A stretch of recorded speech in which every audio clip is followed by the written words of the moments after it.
what is going on, guys? This is the SS Ultimate Goku back with another video, and we are doing the Green Bay Packers Week 13 Beast Recap Show, and boy, oh boy, this is a barn burner. Oh my God.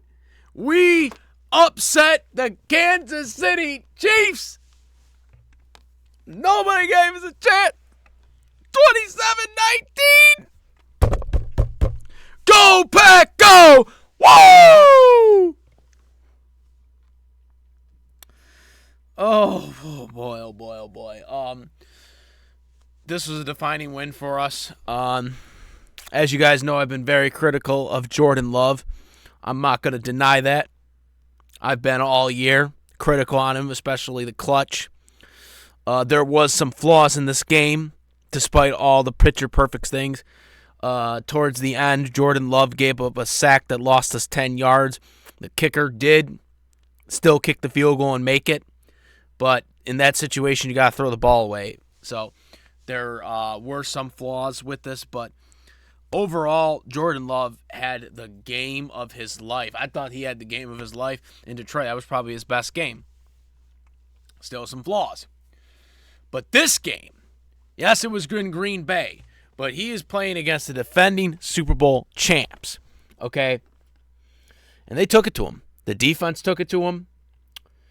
And Jordan Love played a great game. The defense held Patrick Mahomes to one touchdown, which they missed the two-point conversion on, by the way, because they had to go for the two-point conversion in that situation to try and tie it up, which they failed. The rest of the Kansas City Chiefs points were field goals. So I'm really proud at what our defense did. They came out and balled in this game. They balled in this game. But the offense was great too. So Jordan Love, 25 for 36, 267 yards passing. 3 touchdown passes, beautiful ones. He went to unknown Ben Sims, backup tight end. And then the other 2 were to my boy, Christian Watson, the guy who they needed to get involved. I was saying this for a while, that they needed to get him more involved in the games. And, because as good as Romeo Doubs is, I still think Christian Watson is the more talented wide receiver. And that was one of the biggest issues early on. Last couple of games, they have been going more to Christian Watson. And look at the success. Look at the success now. What a change has been. And also, keep in mind, we did not have Aaron Jones in this game. Aaron Jones was not in this game. Okay? That's another thing. We did not have Aaron Jones, our number one running back, and we won this game. So, Romeo Doubs was our leading wide receiver. He had 4 receptions for 72 yards passing. He didn't have any touchdowns, but he had a huge completion on a very, very critical / risky 4th and 1 play. So on 4th down, we passed the ball, but we not only passed the ball, we went balls out bomb. And it went to Doubs. It was in a perfect position for him to go down and catch the ball on the side there. It was beautiful. Beautiful. And then a couple of plays after that, Christian Watson got that amazing touchdown at a couple plays later. So 72 yards passing or receiving. Christian Watson had 7 receptions for 71 yards receiving. So just 1 yard under Romeo Doubs, but had more completions. And 2 touchdowns. Wick had 3 receptions for 43 yards. Kraft had 3 receptions for 37 yards. Jaden Reed had 4 receptions for 16 yards. And then, of course, Ben Sims only had 1 catch for 1 yard. Yard receiving, but did have the touchdown. Unknown Ben Sims.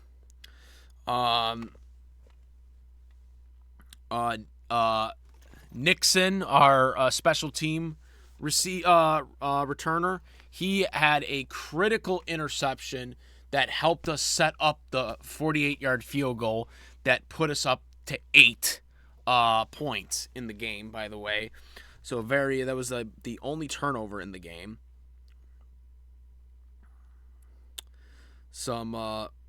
We had one sack, which was right on the red zone when they were trying to get into the end zone early on in the game, and they didn't. It forced them to kick a field goal. So we had one sack.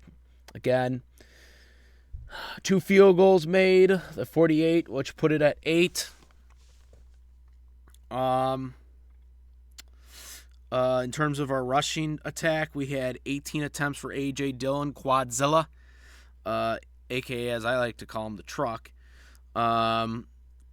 73 yards rushing. He's our leading running back, leading rusher. Then we had Patrick Taylor, the backup third string running back. He had 2 attempts for 29 yards rushing. Christian Watson had 2 attempts for 15 yards rushing. Jordan Love had 2 attempts for 10 yards rushing. Yeah, it was a beautiful game.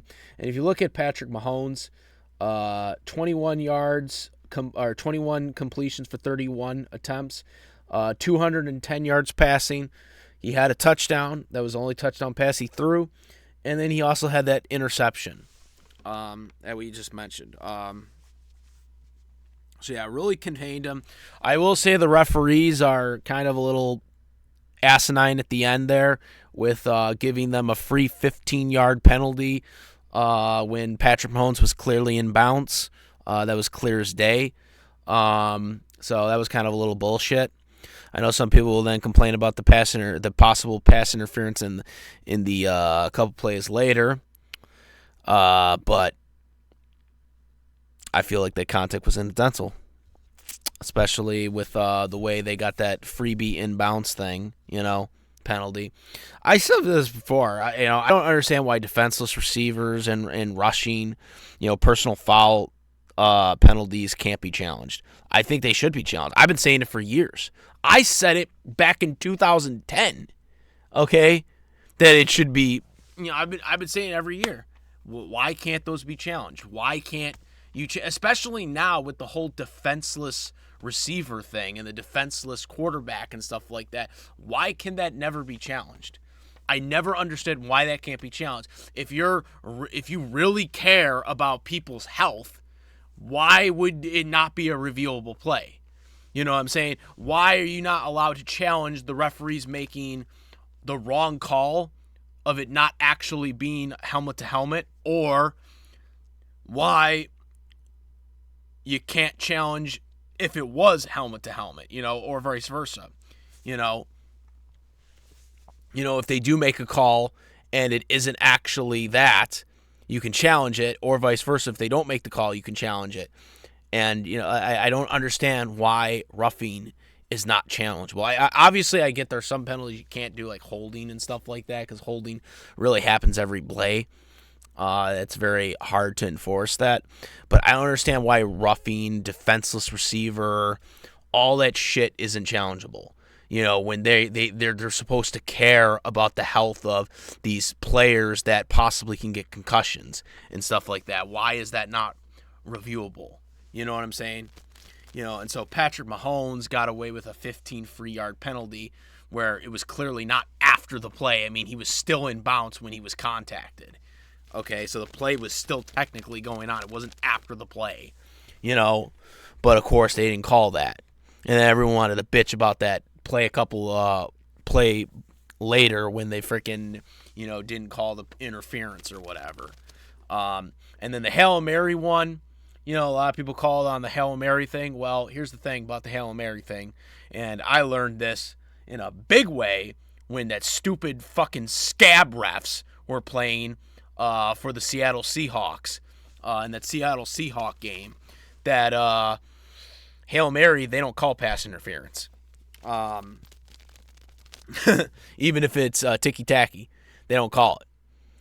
Even if it's egregious, they don't call it, really, on Hail Marys, because everybody's everywhere, and it's a pile. They just don't call it.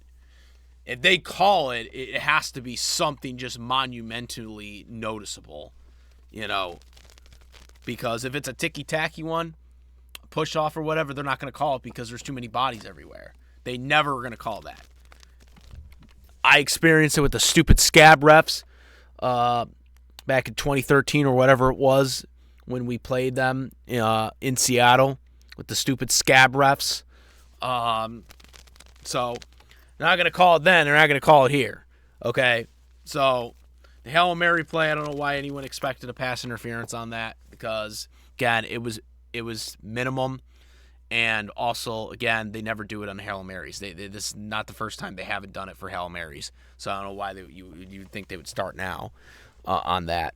But yeah, the one before that, I think they didn't call that mainly because of the bullshit interference or the bullshit 15-yard thing that they gave Mahomes for free. But then also a couple plays after that, they had the stupid thing where they made the catch and the guy clearly was contacted before he went out of bounds, and he was trying to extend the ball so it could be out of bounds, so it was not out of bounds, especially since he was going backwards. So that should have ran the clock, and I like it how the stupid commentators, right, were trying to talk about the interference and shit like that at the end of the game or whatever, but they weren't talking about the stupid Patrick Mahomes thing in bounds, when it should have been called as roughing. You know what I'm saying? I just think, again, they're trying to justify, the Chiefs, they had an opportunity, they got screwed or whatever. Bullshit, you had guys who had fucking money opportunity. You had fucking interception. We stuck it to you guys, and you know it. We stuck it to you guys the entire game, okay? Yeah, so Jordan Love, amazing. I thought the Lion Thanksgiving thing was a fluke. Obviously, the Chargers, 30-second defense, didn't think that was that impressive of a win. It was a good win, but again, it was against a terrible defense. So I thought it was the yards. But after this game, the Packers, our remaining schedule for anybody who doesn't know this, all the teams that we're playing right now after the Kansas City Chiefs are all teams either at 500 or under 500. No bullshit. We got the Giants on Monday Night Football. They have a losing record. The Bucks,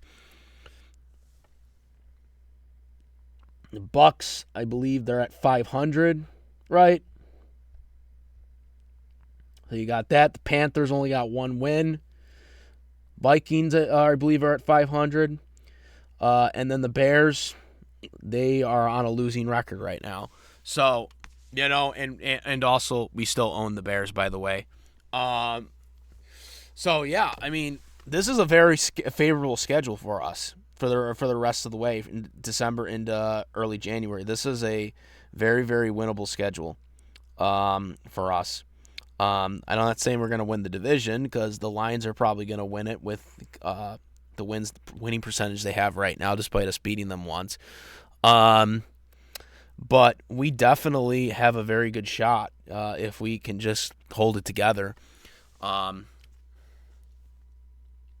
Our coach is undefeated in December, so that's a positive as well. Our head coach.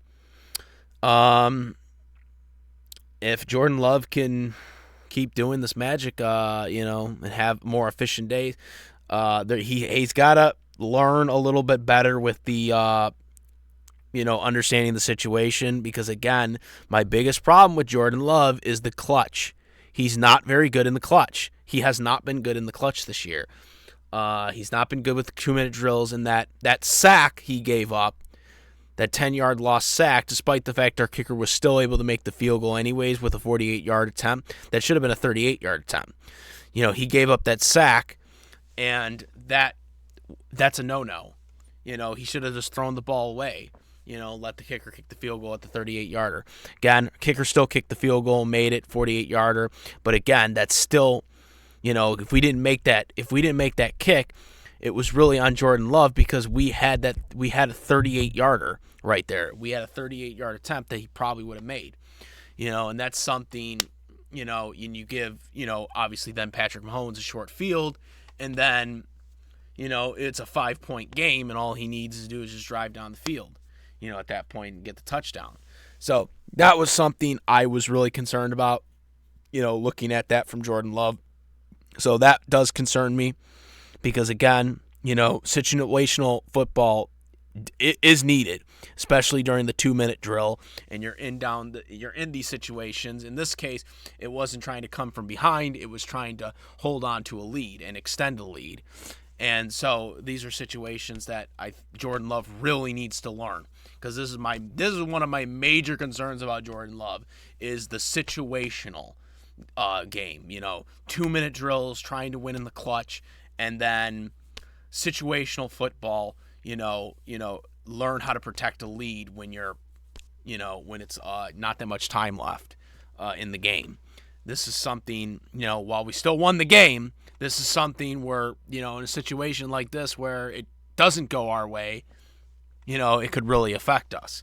So that is something that I am concerned right now with Jordan Love. But overall, Jordan Love right now, if he keeps doing his thing, man, yeah, to change my views on him right now, because Jordan Love right now, last 3 weeks, man, he's proven, he's starting to prove that, hey, he can do this. He can do this. So we'll see how long this stays. I give him every chance he can, despite, my concerns, as I said. I mean, we were done. Last couple weeks ago, we were like, we're done with this. We're done with this. And then, the last couple of weeks, Jordan Love is starting to show the love, as, pun intended there, to show us what he's about. So, yeah, man, very happy. Again, final score was 27-19. Very, very happy with the performance that we showed. And yeah, final score 27-19. Go Pack, go. Let's try to get in the playoffs, guys. We're right now the 7th seed because we beat the Rams early in the year. So we have the tiebreaker. But we got to just keep running. We just got to keep running with this, guys. Comment, rate. If you like to film my videos, please subscribe. Hit the notification bell for all these contents. Thank you. And that's about it. I am the SS Ultimate Goku. I'm out of here. Peace. Also, make sure YouTube channel, the SS Ultimate Goku, Twitch, the SS Ultimate Goku, Instagram, the SS Ultimate Goku, and I do have a Discord link in the description where we do talk about WWE, AEW, anime, English dubs, cartoons, live-action TV shows, live-action movies, NFL, football, all that good stuff. So make sure to go. And now I'm out. Peace.